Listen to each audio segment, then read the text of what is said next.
Oke, sebelumnya Assalamualaikum warahmatullahi wabarakatuh.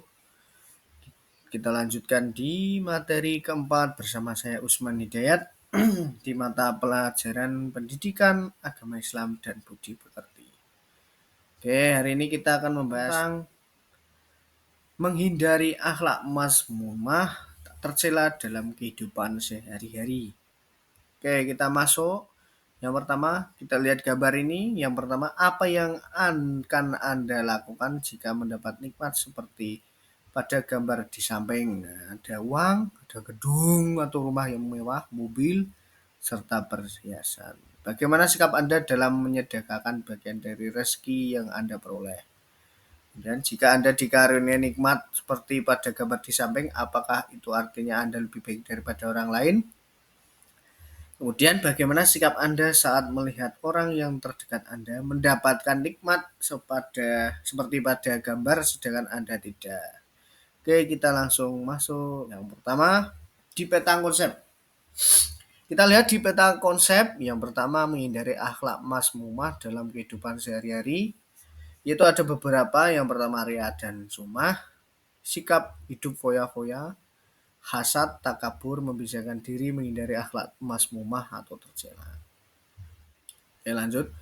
Di bahasan yang pertama kita bahas tentang sikap hidup berfoya-foya, yaitu kita akan bahas pengertian, dalil, menghindari, manfaat menghindari, cara menghindari, dan contoh perilaku menghindari. Oke, kita dilihat pertama pengertian sikap hidup berfoya-foya. Dalam Kamus Besar Bahasa Indonesia, hidup atau berfoya-foya itu artinya menghambur-hamburkan uang untuk tujuan bersenang-senang. Kemudian dalam Islam, berfoya-foya dikategorikan sebagai tabzir. Kemudian menurut Mujahid R.A. radhiyallahu anhu, bila seorang menggunakan semua hartanya dalam kebenaran, ia tidak dapat dikatakan mempunyai sifat tabzir. Sebaliknya, bila seseorang menggunakan hartanya untuk kebatilan walaupun hanya segenggam, berarti ia memiliki sifat tabzir. Kemudian menurut Abdullah bin Mas'ud, tabzir adalah segala sesuatu yang digunakan tanpa kebenaran. Ya, lanjut. Yang pertama, dalil tentang sikap berfoya-foya yaitu di Quran surat Al-Isra ayat 26. A'udzubillahi minasyaitonirrajim. Bismillahirrahmanirrahim. Wa atizal khubah haqqahu wal miskina wa nas sabili wala tubazir tabziro. Kemudian artinya berikanlah kepada kerabat dekat haknya, juga kepada orang miskin dan orang yang dalam perjalanan. Janganlah kamu menghambur-hamburkan hartamu karena boros. Oke, kita lihat di manfaat menghindari sikap berfoya-foya, yaitu tidak dianggap sebagai teman setan. Kemudian terjaga dari perilaku israf, menumbuhkan rasa belas kasih, terhindar dari penyakit hati, mendapat keridhaan Allah Subhanahu wa taala. Lanjut.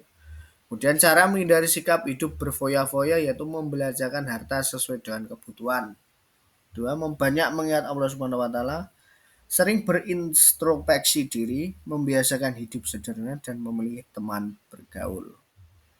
Nah, kita lihat contoh perilaku menghindari sikap hidup berfoya-foya. Satu, berhemat atau menjauhi gaya hidup konsumtif. Dan memperbanyak amal soleh, berbelanja sesuai dengan kebutuhan bukan keinginan. Oke, lanjut. Di sikap ria dan sumah, apa itu? Yang pertama ada dalil, pengertian, dalil, akibat, manfaat menghindari, cara menghindari, contoh perilaku menghindari. Nah, kita lihat pengertian sikap ria dan sumah. Yang riam adalah merupakan perbuatan terpuji baik agar orang lain melihatnya, kemudian memberikan pujian apresiasi. Kemudian sumah melakukan perbuatan terpuji baik agar orang lain mendengarnya, kemudian memberikan pujian apresiasi. Yang macam-macam ria dan sumah yaitu pertama niat, dalam niat telah ada sejak awal perbuatan bahkan sebelum berbuat. Kemudian dalam perbuatan muncul ketika sedang melakukan aktivitas kebaikan. Lanjut, dalil tentang sikap ria dan sumah yaitu di hadis riwayat Bukhari, yaitu Nabi Shallallahu Alaihi Wasallam bersabda, Barang siapa yang beramal karena sumah, Allah akan menjadikannya dikenal sumah. Sebaliknya barang siapa yang beramal karena ria, Allah akan menjadikannya dikenal ria. Oke, kita lanjut. Yang pertama, akibat ria dan sumah. Satu, merusak iman. Dua, merendahkan kehormatan diri. Tiga, mudah putus asa ketika menghadapi cobaan. Empat, sangat dibenci Allah Subhanahu wa taala, Rasul dan orang lain. Kemudian lima, menghilangkan pahala kebaikan. Lanjut di yang yang poin selanjutnya atau slide selanjutnya, yaitu manfaat menghindari sikap ria dan sumah, terhindar dari syirik kecil, terjaga dari sikap nifak, terhindar dari penyakit hati, konsisten beramal baik, mendapatkan keridhaan Allah Subhanahu wa taala. Nah, cara menghindari sikap ria dan sumah yaitu memahami hakikat sumber munculnya ria, tidak menambahkan kebaikan, meluruskan niat dalam beramal soleh. Kemudian contoh perilaku menghindari sikap ria dan sumah, mengingat kebaikan orang lain, tidak mengupdate status di media sosial saat berbuat baik, meluruskan niat dan berdoa agar keikhlasan terjaga. Dan sikap takabur, kita akan membahas tentang pengertian, dalil, bahaya, manfaat, menghindari, cara menghindari, contoh perilaku menghindari. Nah, pengertian sikap takabur adalah menurut Kamus Besar Bahasa Indonesia, yaitu merasa dirinya mulia, hebat, pandai, dan sebagainya. Sedangkan tanda-tanda orang takabur suka memuji dan suka membanggakan diri sendiri, merendahkan orang lain, gemar mencela orang lain, terang-terangan menentang Allah Subhanahu wa taala. Macam-macam takabur. Yang pertama takabur batin, takabur yang melekat pada hati dan tidak terlihat. Kemudian takabur lahir yaitu takabur dalam bentuk perbuatan yang terlihat. Nah, dalil tentang takabur yaitu di Quran surat Al-Baqarah ayat 34, wa idzkulna lil mala'it ikatitsjudu lil adama wasajudu illa iblis aba wastakbaro wa kana minal kafirin. Yaitu ingatlah ketika kami berfirman kepada para malaikat, sujudlah kamu kepada Adam, maka mereka pun bersujud kecuali iblis. Ia menolaknya dan menyombongkan diri dan ia termasuk golongan kafir.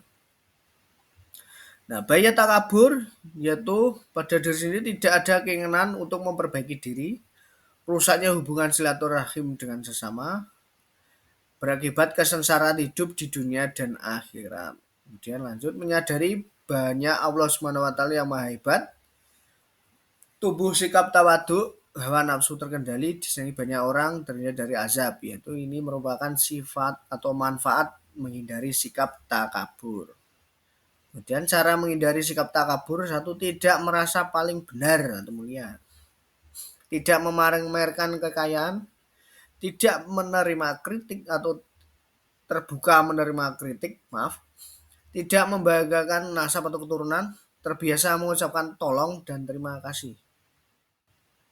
Dan kita lihat contoh perilaku menghindari sikap takabur, senang bergaul dengan semua sesama kalangan, ucapkan terima kasih saat mendapat pertolongan, tidak memamerkan kekayaan yang dimiliki. Dan sikap hasad, yaitu kita lihat di pengertian, dalil, bahaya, manfaat menghindari, cara menghindari, contoh perilaku menghindari. Nah, hasad juga disebut juga dengan dengki, menaruh perasaan benci yang amat sangat ketika melihat kenikmatan yang diberikan Allah Subhanahu wa taala kepada orang lain dan berusaha menghilangkan kenikmatan tersebut. Orang yang hasad telah menentang Allah Subhanahu wa taala dalam beberapa hal. Yang pertama, menurut kitab Tanbihul Ghafilin, membenci nikmat Allah Subhanahu wa taala kepada orang lain, tidak rela atas karunia Allah Subhanahu wa taala terhadap dirinya, kikir atas apa yang dianugerahkan Allah Subhanahu wa taala, mengikuti pengaruh menghinakan dari iblis. Kemudian dalil tentang sikap hasad di hadis riwayat Abu Daud dari Abu Hurairah radhiyallahu anha, ia berkata, Rasulullah shallallahu alaihi wasallam bersabda, jauhilah sifat hasad karena hasad itu memakan pahala kebaikan sebagaimana api memakan kayu bakar. Nah, kemudian bahaya hasad yaitu sering risau karena selalu berpikir cara menghilangkan kenikmatan orang lain, menghancurkan persatuan dan kesatuan, kemudian menghancurkan orang dalam pergaulan, menghancurkan kebaikan-kebaikan yang pernah dilakukan. Dan manfaat menghindari sikap hasad yaitu menjadi pribadi yang tenang, persatuan dan kesatuan terjaga, terhindar dari kebencian, mendapat rahmat Allah Subhanahu wa taala, terhindar dari ghibah, namimah dan fitnah. Kemudian cara menghindari sikap hasad yaitu meyakini bahwa Allah Subhanahu wa taala Maha Adil, menyadari dampak buruk hasad, mengembangkan sikap welas asih, menambah banyak teman, bukan musuh, syukur dan nikmat. Nah, kemudian contoh perilaku menghindari sikap hasad yaitu mengucapkan selamat kepada teman yang berbahagia atau ya teman yang bahagia, berempati kepada teman yang ditimpa musibah, memandang orang lain sebagai teman bukan lawan. Yang terakhir, cara membiasakan diri menghindari akhlak masmumah atau tercela yaitu mengutamakan kebutuhan pokok atau primer. Dua, menumbuhkan empati. Yang ketiga, mengingat bahwa ria merupakan syirik kecil yang dapat merusak keimanan. Yang keempat, menyadarkan diri bukan siapa-siapa di hadapan Allah Subhanahu wa taala. Kemudian lima, mengingat dampak buruk hasad terhadap fisik dan mental. Oke, cukup sekian dari saya. Assalamualaikum warahmatullahi wabarakatuh.